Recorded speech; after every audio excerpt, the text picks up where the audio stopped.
cover anybody in what we agreed upon, which would be expansion seats. Okay, so the answer is yes, it's just expansions. I think just expansion seats, but just to clarify. Regardless of I think provider. I think there was confusion. It is CPS and CPP expansion seats. Okay, so we have expanded by 1,000, is that correct? And typically, the utilization rate is 20%, is that close? Close. So 200 kids Close. are gonna cost $520,000. Well, the bigger issue is that one of those is the diagnostic team, and that is where most of your cost is. And that is a 4-man team that has to be sent out to evaluate. And you have to have those teams in place. I mean, that's the other thing. You can't just wait until, oh, we get a request. We know we're gonna get a request. So that's where most of your cost actually is in the diagnostic portion, which is really your evaluation to see if they qualify for services. Really only 2 of those positions would be allocated for those that actually do qualify for services. Question.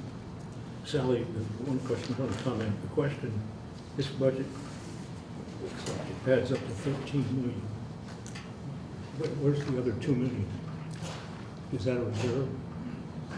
Let me turn to Hector for the answer of that. The question is that the FY 2018 budget adds up to 13 million. 12.9. 12.9, and there's actually 14.5, I think, is what's supposed to be. I think, could it be that middle column that's for the 3-year-old pilot that didn't take place, that's 1.5 million of that? Isn't that the No, it's the startup? startup. The startup Oh. plus the FY18 are added together to get to 14 million Yeah, five. 14.6. Third column. Yeah, the 3rd column, John. Startup. In that Here's the very startup. first column. This is the first This number column. right here. There's a question whether we needed a pilot. We're already running 3-year-olds. That's right. So that question I know you raised, do we need a pilot? Isn't that money just now moved into tuition assistance? We never resolved what we would do with that 1.45 million that we identified during the budget process as a possible pilot. And But did we not didn't want to think take it then, off. We didn't know we were gonna do 3-year-olds. Now we've Exactly. got a large number of 3-year-olds. Exactly. Which with proper evaluation should give us, I think, what we wanted from the pilot. So maybe it's more money for tuition assistance. I think that's a really good point. That was my big circle, you know, Yeah. that 13 Well, million it's a change is in not total. situation. Yeah, I The think the that, observation I have on this is we'll be helped by that 1.5 million, assuming we can move that over to the 7 million. But let's assume that works. You can move it on over, and at 4,000 each, you're dealing with 2,100 students, roughly, if it's 8,500, which is not very many. And I can't diagnose each part of this budget, but it just seems as we go to next year, forget this year is this year, we're well into it. But as we look at 18, 19, looking at this budget from this standpoint without sacrifice of quality or with what we need to run, how can we drive more dollars so we can get up to more like 3,000 students rather than 2,100? I just leave that as a thought for everybody. well, I would say that the 1.4 million for the pilot will definitely be moved into the budget.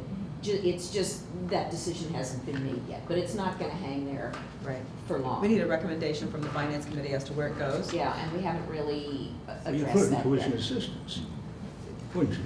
Well, the other unknown that we are still wrestling with and hope to get some resolution with over the next few months is the cost of quality. What are we going to do about the $15 an hour provision that is in the master agreement? And that was a part of our pre-campaign conversation.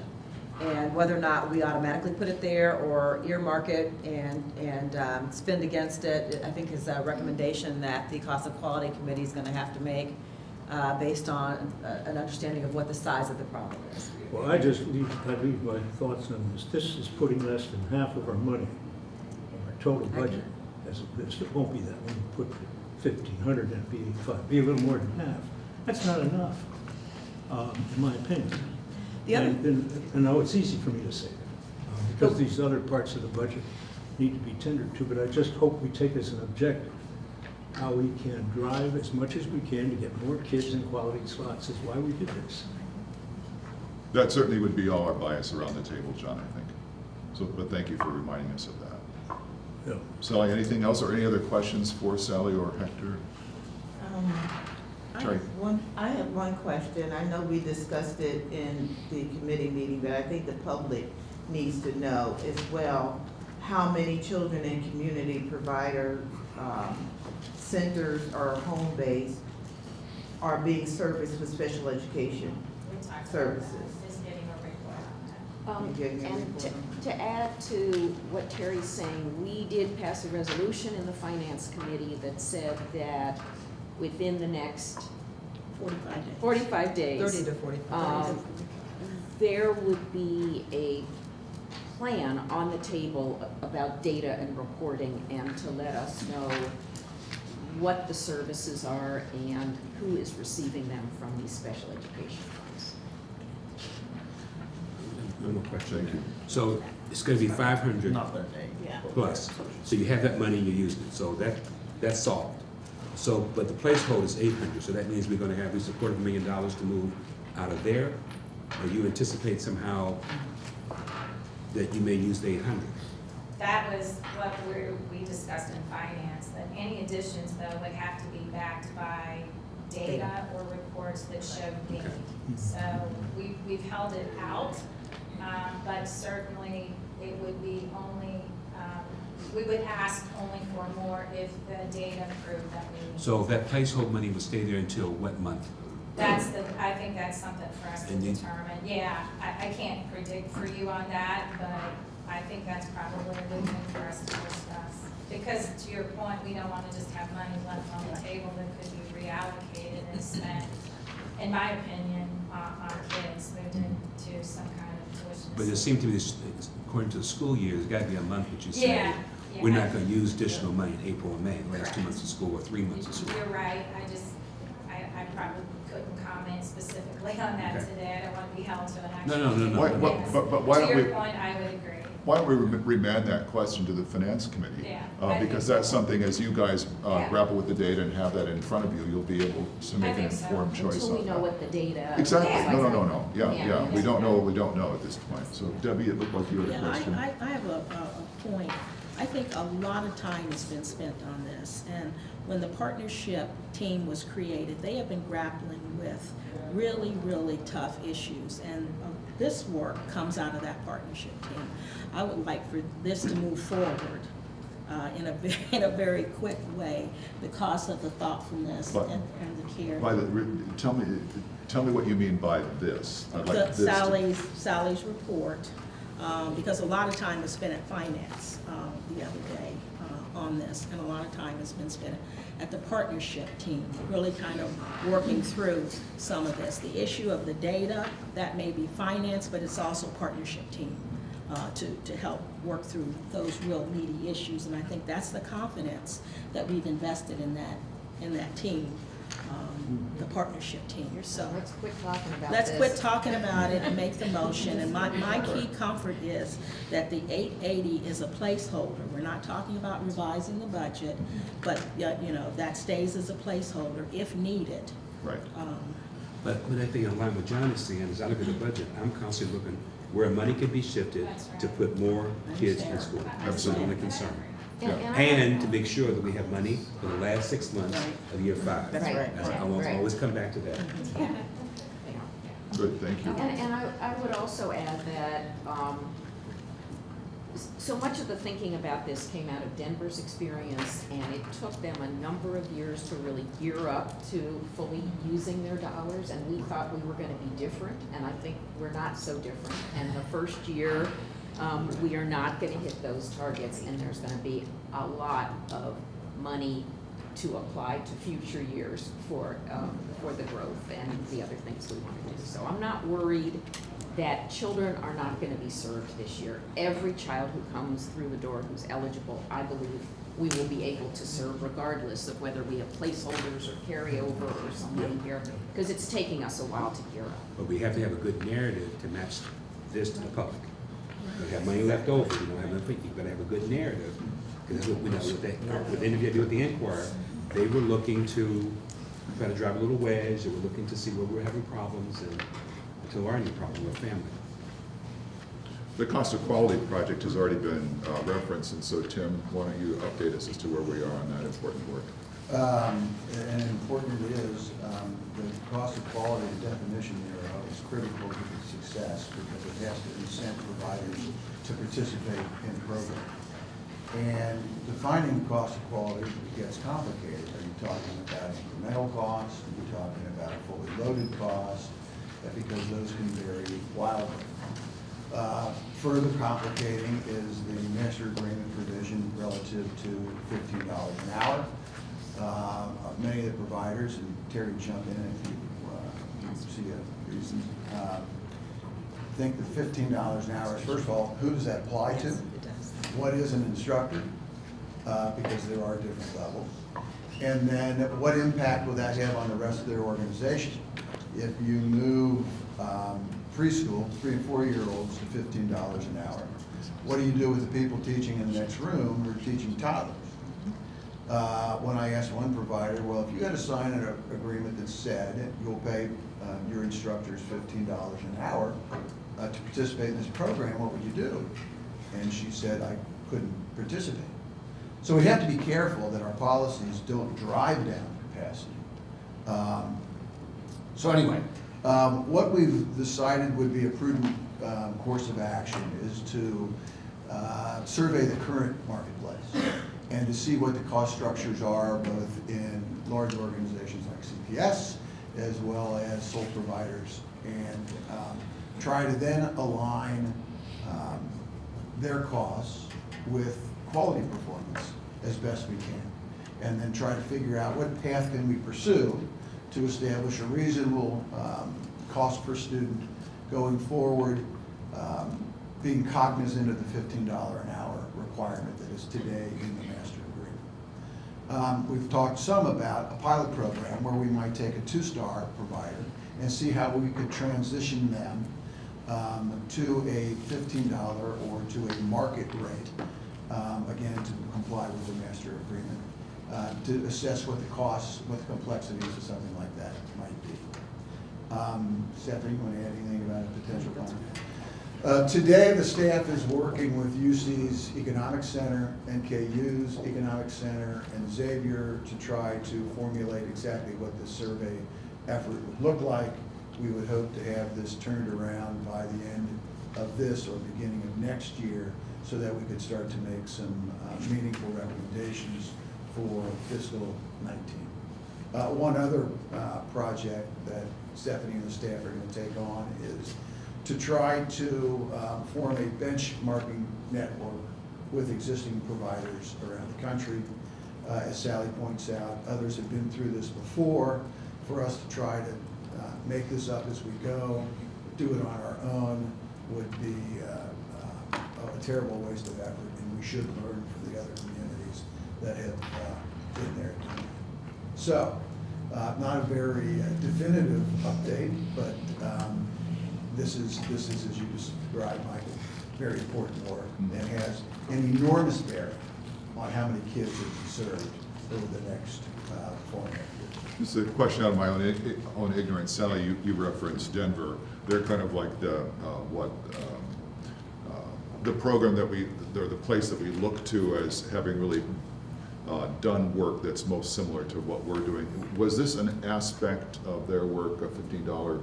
No. Or, so No, there's they're very few. nothing to be learned from there, unfortunately. Then. No.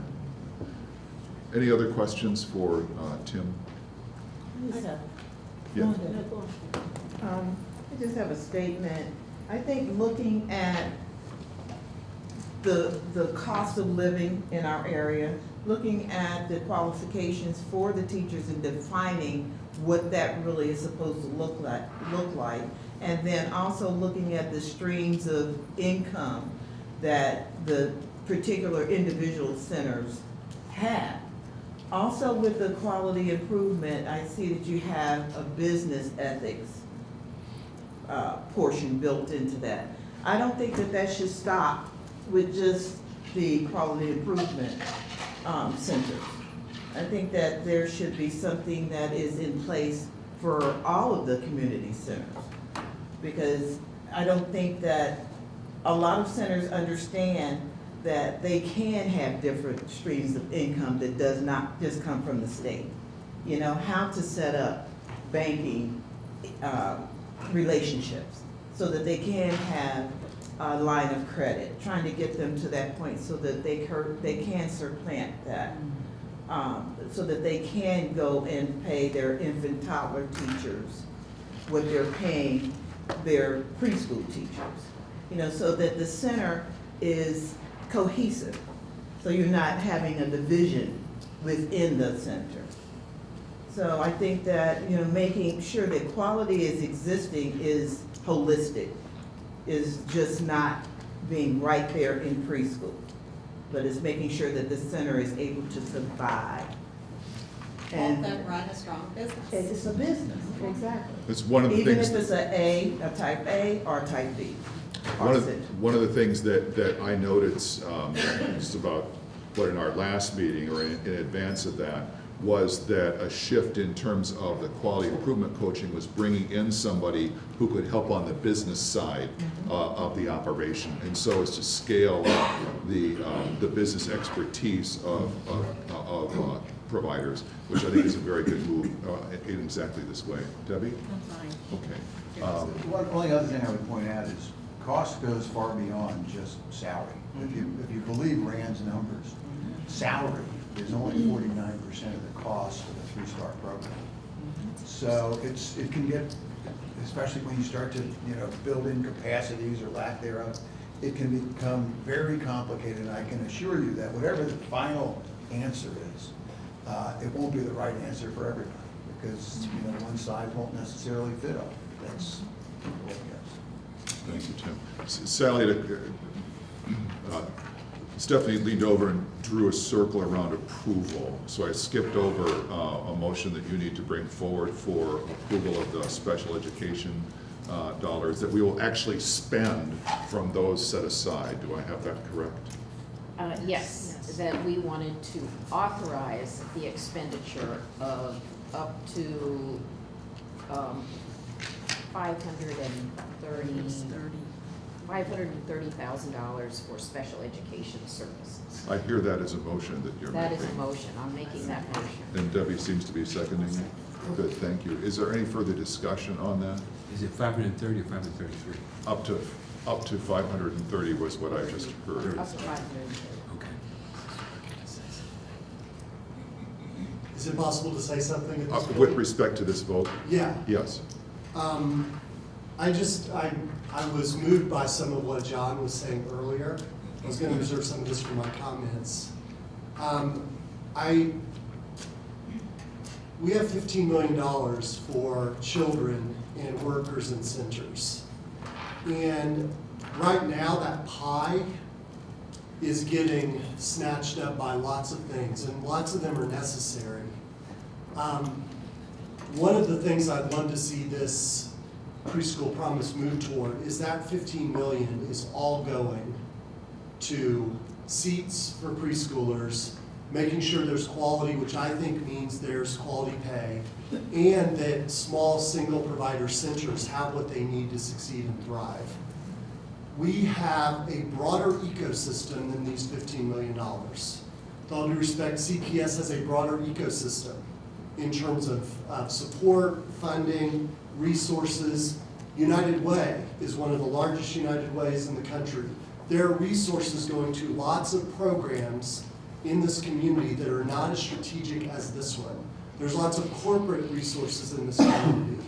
One of my challenges to this group, and this, I think this speaks to this board, how can we get this, 6 or 7 or 4, we have 7 million up here, 4.1. I know some of that's near-term dollars to start at, but as a voter and someone from this community, in 4 years, I'm going to want 15 million for the children. The 15 that matters most is where those $15 million go. And my encouragement is we begin to look for what are the in-kind donations for $50,000 for rent?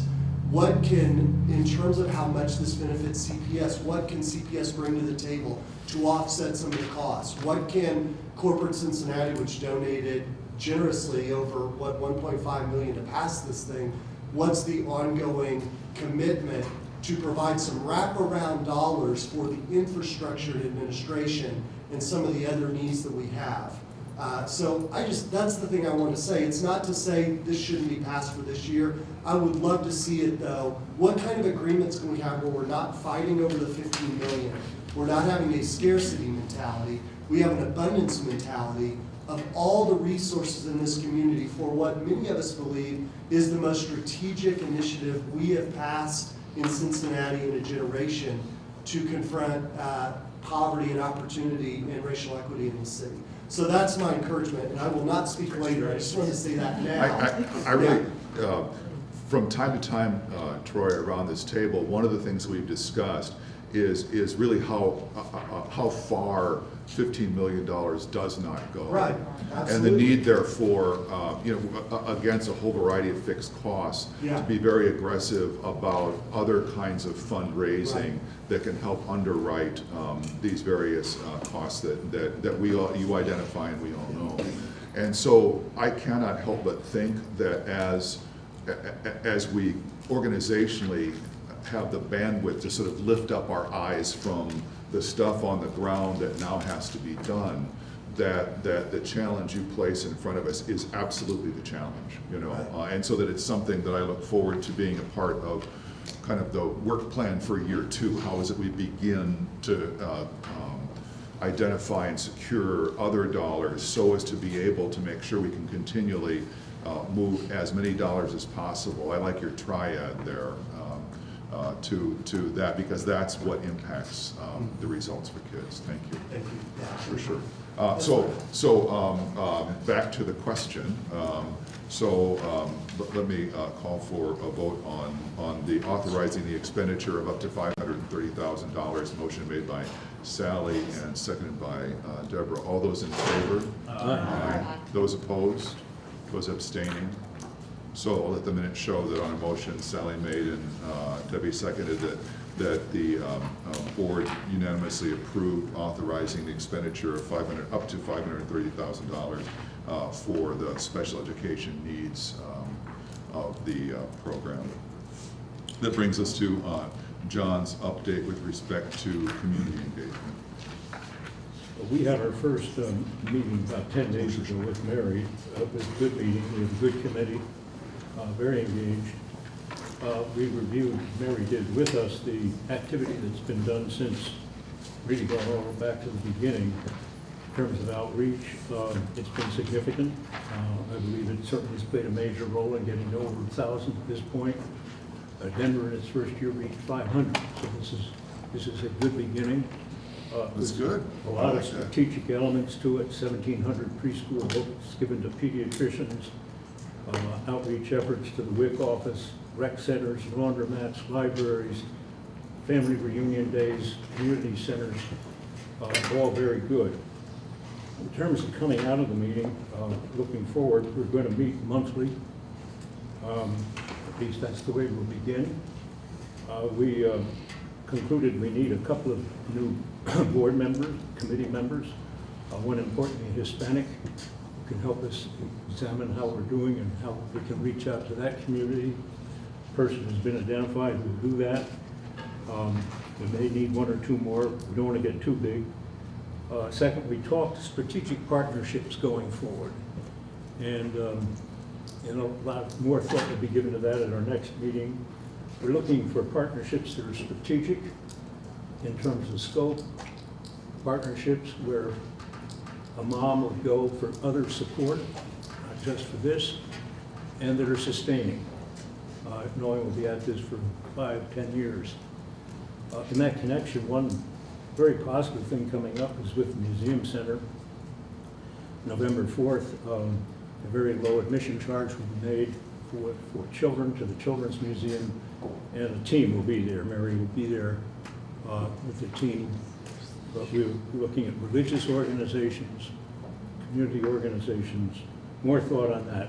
We can't do too many, it's a very thin team, slim, so we're gonna have to pick out the big ones to get sustaining strategic partnerships.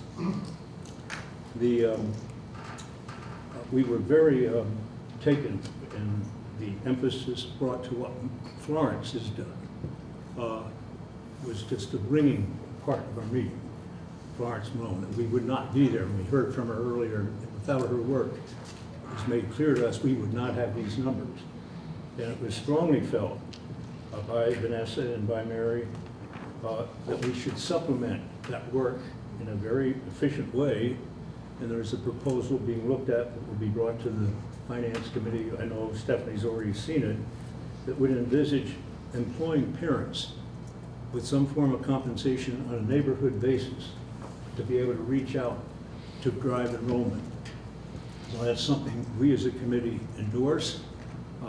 Consideration, we're conscious of overhead, but we see this would involve spending not more than $50,000 to employ a group of parents to reach out into the communities on an ongoing basis. And we'll want to be informed where there are spots where we're not doing so well, where we want to do better in Florence. I know you'll help us know how to do that. We want anything we do here to be informed by you. I think that's really the essence of the report. I don't know, Laura, you were there, others were there. If anyone else has any comments on that you'd add to it. But really looking at some of those places where those parents really, I mean, I think that that's where we're gonna get the most impact, is we need to find somewhere, or find, at least start at one place. We had talked about something like the food banks, because a lot of these parents are going to those places, and so. One number we're really looking forward to getting, and I know it'll take a little more time, is what is the target for next year in terms of affordability and area, because that'll become our target. We also emphasize the importance of working in tandem with CPS, because you're doing a great deal on CPS. You've got a lot of capability. A new person just came in. I know Mary's doing that already. The other thing Mary's doing that I would underscore the importance of is to establish strong personal relationships with the media. And that's in the works. WCPO, the Enquirer, Herald, but we need to have reporters in these organizations who live and die as Preschool promise, who we can keep up to date, who can become honest reporters, actual reporters, but know us well enough that they get it right. John, you didn't say this in the course of your report, but it strikes me that if we were to back up and say, what's the mission of the Community Engagement Committee? It's again, to drive kids to seats, right? And so as you speak about operating in a strategic way, reaching out to parents, locations, and so on, I was really pleased to kind of hear the choices that your committee is making, because we really count on the work of this committee to help us scale up as much as we possibly can. That's right, Father. We see two key roles. That's the first one, and that is to get the engagement, the knowledge, the awareness, the trust that's needed to fill these seats on an ongoing basis. And the second is to create a community understanding of what we're doing, so that 5 years we'll from be now, 4 years from ready now. to pass another levy, and that we'll be informed by the community. We talk notionally about maybe having an annual major event for the community, where we'd invite people in. Here's what we've done, here are the challenges, here's where we'd like to get your help. We haven't decided on that. Mary was thinking about it, but yes, those would be the two key goals. So in other words, the Community Engagement Committee has a sort of a permeable membrane around it, where information doesn't just flow out, but flows from the community in as well. That's good. Odell? I was just saying, I gotta go get a plane, but we need to make contact with the Childhood Collaborative. I mean, our goal there is to raise 10,000 children, 5,000 families. If they're not crossing, we got a problem. I don't see how the kids are getting the vouchers. Should be a key part. Right, it has to be, and that's also maybe a source of recruitment as well. So we just hired Karen Bankston, so Yes. Karen and Stephanie to get together and figure out how we can work together, because And also talk to people at home, because again, they are working with families. All this needs to start connected. He's gonna do the housing and It's all part, that's the key all part. part we got to Every child succeeds. Yeah. Yes. We've got 2,000, So we need to convene that 2,000 group. families, and every child succeeds right now. Howard House has 3,000 women that he's getting money from to raise up. So it means we just gotta make this connection, all these groups. That's. Good point. Go ahead. Yeah, I was gonna say, that's, as he was talking, that's what struck me. I was thinking, we have all these Conversation. different pockets of kinds of committees and teams. How do we begin to interconnect them? For example, as you were talking, I've been doing a lot of work with that All Children's Thrive Network, which is this whole idea of a cross-sector network to remove barriers and even change systems to help families all the way from birth to 9. So, and as well as the other collaborative that Adele mentioned, that how do we begin to integrate all of that so that we're kind of all working in tangent with each other? And I believe in the grassroots. The other thing that really struck me is kind of the idea of one of the things we're doing that works best. Every community seems to have kind of a go-to person. There's, in every community you go to, there is somebody, a parent, a grandmother, something that people connect with, and they're getting, and that's one of the things that we're finding has been actually the most impactful, as well as trying to flip to going to where the parents and families are. So I'm very interested in that work because I think, I know we keep making reference to how large CPS is, but what I will say is we still know there's families that we haven't touched. I know there's providers that would tell you the exact same thing. We just know there's kids out there that I don't think we've reached yet. And so how do we do that? So this is a really big interest. Michael will have a final comment on this, and we'll go to the director's update. I just wanted to add, the fact of Denver doing 500 in the first year, I did not know, and it puts a good perspective on some of the work we're doing, and I think we should really push that with some of these relationships we're developing with the media, not just that we eclipsed 1,000, but that's twice what Denver did, and we're just a few months into our first school year. I think that'd be a good thing for us to get out. Right. Turn things over to Stephanie for a interim executive director update. Thank you. As always, a great discussion. I'm just going to put a finer point on one of the topics that we've discussed earlier, and that's the issue of equity. You know, when we developed the preschool promise, we did so with the basis of the understanding that we wanted families to have access to a wide variety of programs, both in public settings, private settings, in parochial settings, whether it was in a center or in a home. The only common denominator that we insisted on was quality, and I think we have shown our commitment to that by allocating a fair amount of the money in our budget to improving quality. We're implementing this program with an eye towards treating all providers equally. And I think that on the surface that sounds really good. I think the master agreement really worked hard to make sure that we treated providers equally. My concern is that the equal treatment has the potential of upending the balance for community-based providers. And I say that because in treating the provider community equally, it has the effect of playing whack-a-mole. And causing, you know, a benefit on one side to not benefit the other. And an example, I had the benefit of visiting, I'm out visiting a lot of the providers, and visited one this week who has been in business for 17 years in a quality desert. The day I was there, she had her licensing and step up to quality specialist there to give her her 1-star, we hope. She has the capacity for 80 children. And she said that when the preschool promise opened, she lost 30 kids.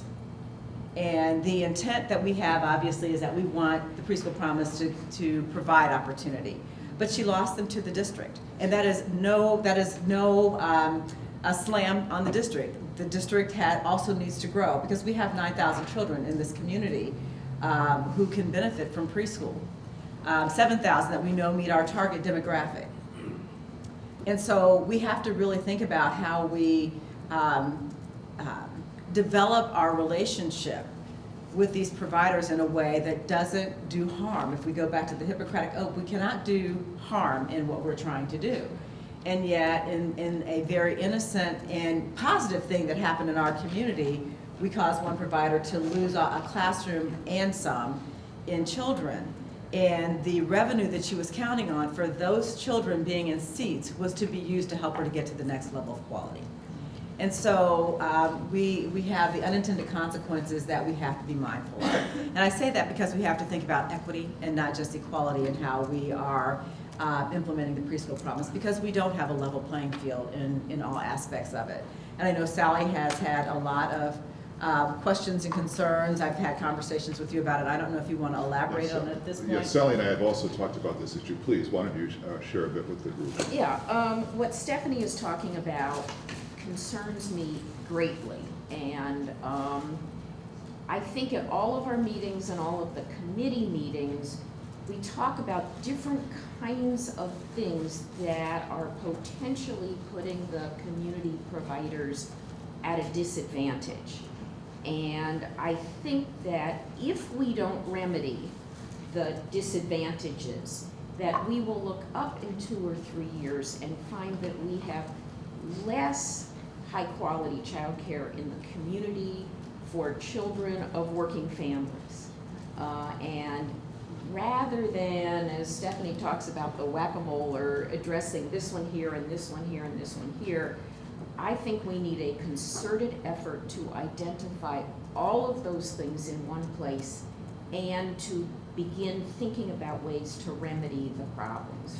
Father Graham suggested that I identify a small handful of those. I have 15 or 16 already on a list, but I'll name a few that I think are resulting in this.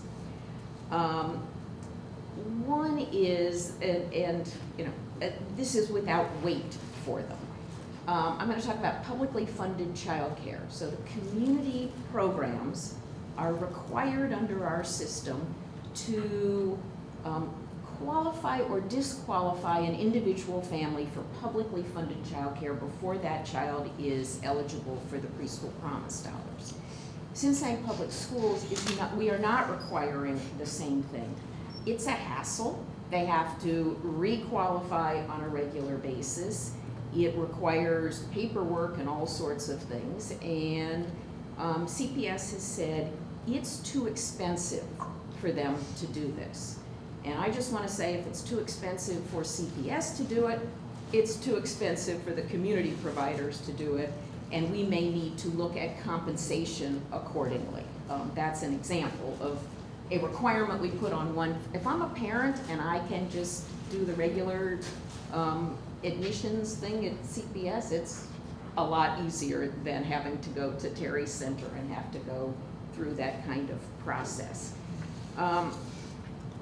Another thing that I want to mention that I'm very concerned about is that child care considers preschool, early childhood education to take place from the time a child enters in the morning till the time the child is picked up in the afternoon. There isn't a preschool portion of the day and a child care portion of the day.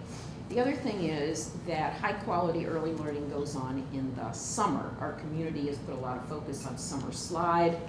For elementary school children, well, early childhood development takes place in the summer, particularly in the high quality programs. Yet we pay only for a school day, school year, even though the same standard of quality is expected the whole time the children are in the program.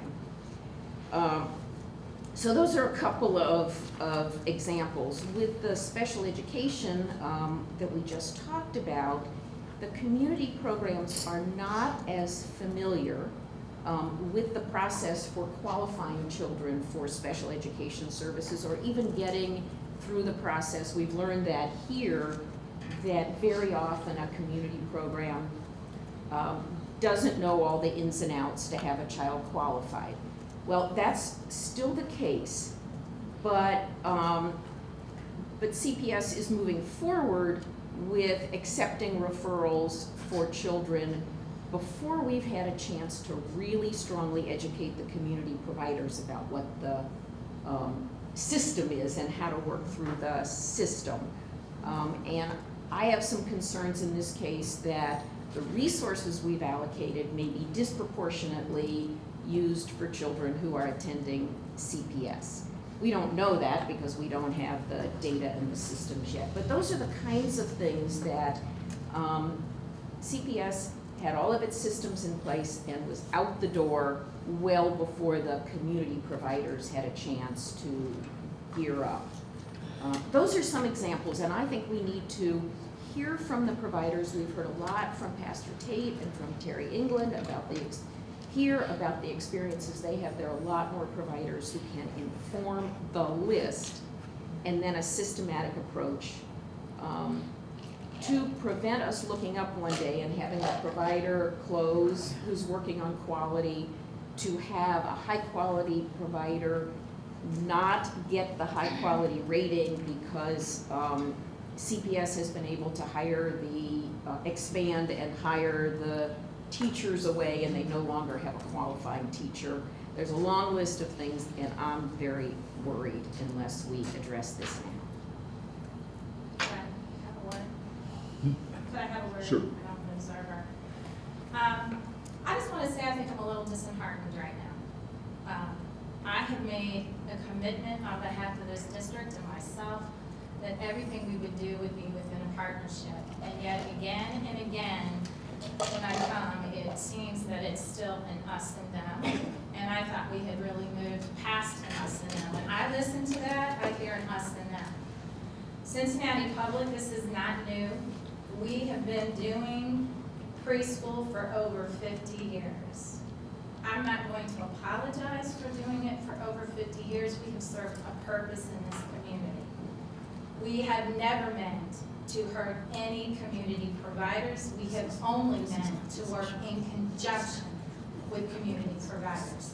I will apologize if people have not felt that way, because my commitment when I took office as the person in early childhood, and I do take this personally, Sally, I'm sorry, because my commitment was to this community to try to cross bridges. And every decision that I have made thus far at that table has been met.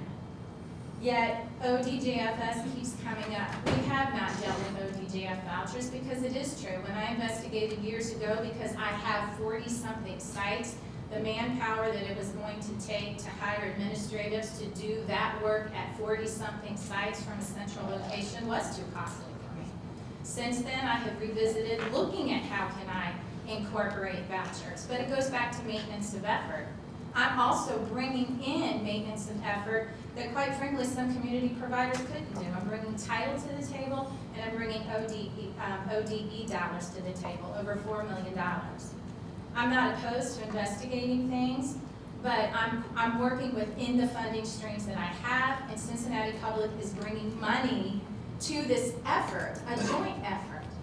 When it comes to special education, I keep hearing we're ahead of the game. We've been servicing since the day we have opened doors. We have been going to homes. I have gone with people to homes. I have gone to senders for the evaluation. It is true, and we have said repeatedly, perhaps the providers do not know how to navigate the system, and we have made a commitment to do so.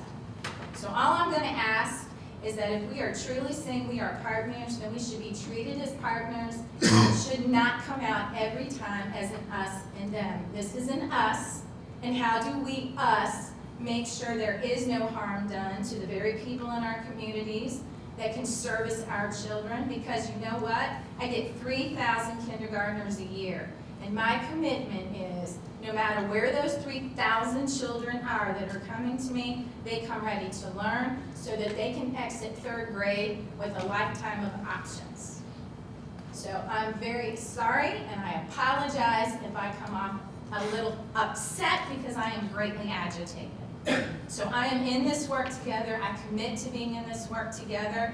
If this was something that we need to take on and other teams out of Graham, we welcome it, because our commitment is to the kids. Absolutely to the kids. I very much appreciate your comments and where you ended up. one of the things you said was that if there are unintended consequences of the ways in which what the landscape is, so to speak, we need to look at what those are and figure out how we remediate them, which is effectively what Sally was saying as well. And so I'm not going to sort of mandate a solution at this point, but I would really like the two of you to talk with Stephanie to figure out how do we identify what those issues are where, not because of any ill will or malice anywhere, Right. anywhere, but because it's just, It's here's the the. market force. It's the market dynamic that we have in preschool. We have a market dynamic in our community where, through the grace of our community, we are bringing private providers together with the public school district. It has not happened like this in the country. And so while we have a huge opportunity, we have a huge challenge in how we have them work together. But this is not a intentional effort. It is the reality of what happens when you bring natural competitors together in a single system. We have to work it through, and we will work it through because it's in the best interest of our children to make it work. But I do believe as we designed the master agreement, not knowing any more than we knew at that time, that we have provisions that just set us on a path of not creating that balance that we need in order to have thriving programs across the community. And that's what we need to work towards. I think that the good point of this conversation is that we have, Sally has been identifying where some rubs could come. And now we have to figure out what do we do about those rubs? What do we do about those rubs? And so I'm very grateful to you for your presence at this table and your commitment to making sure that we get this right. Because your overall point is exactly right. There's only an us in this. There's only an us, that this works or it does not work to the degree that we are us, so to speak. So thank you very much. I'm going to, in interest of time, ask Stephanie to move forward with her several other comments and be very brief. I think we've talked about everything else under the partnership team update, with the exception of the master agreement. And in our last meeting on the 13th of October, we talked about revisions to the master agreement and suggested that we identify that all the revisions that need to be made be identified by March 1st, and that we work between March 1st and May to resolve those. We will need to have a group that looks in a concerted way at what those revisions need to be and come back with recommendations for making those changes in the master agreement and updating it. You'll recall that the background of this is that we kept sort of like hearing about, well, we'll need to change this or look at that or revisit that. And so rather than do these things as a set of one-offs, to have a comprehensive set list of what the issues were with respect to the master agreement that we've learned as we've tried to implement it and then revisit it at a defined time. Father, Yeah. in that connection, in regard to the discussion that took place, that's one of those elements that was talked about, the full day summer. Denver has a separate scaling number in its plan, which recognizes and provides compensation for a full day in summer. And so it could be something that could be worth considering. It deals with only one element of this discussion, but a very important one. And they've reflected that from the beginning in their scale of compensation to providers. And John, that's the kind of thing that I think that if we put our heads together and identify what the issues are, we can begin to identify some solutions. And there's some reference point too that's actually done there. Let's not get into the weeds on that. We'll remand that to a separate conversation to be determined later. We will look forward soon to hearing back from Stephanie as to the results of the conversation, such that we have some kind of a working group that we're going to need to empanel, I think, to resolve. The partnership team is working on that too. We've talked about the we, not they. Yeah, And but this is going to be a kind of specific stream of work, as it were, underneath the overall work of the partnership team that we're going to want to make sure that we wrap our arms around to the satisfaction of all parties as soon as possible. Okay? Good. I'm going to move into executive session now so we can have an update. Can I just, for the public, for the record, we have a retreat. If anyone calls our offices on the 31st and you don't get a response, it's because we do have a staff retreat. Thank you, Cheryl Rose, for allowing us to use your facility. Gratis. Thank you. So the purpose of the executive session will be to have an update from Cheryl on behalf of the Executive Director Search Committee as to how that process is going. We need a motion, though, for that purpose to go into executive session. Thank you, and Debbie, with a second. This is also a roll call vote, so Cheryl? Yes. Yeah, good. Terry? Thank you. Sally? Yes. John? Yes. Aye. Micah? Aye. Thank you. Oh, it was like a toilet, I thought you meant toilet. So, Laura, thank you. Thank you.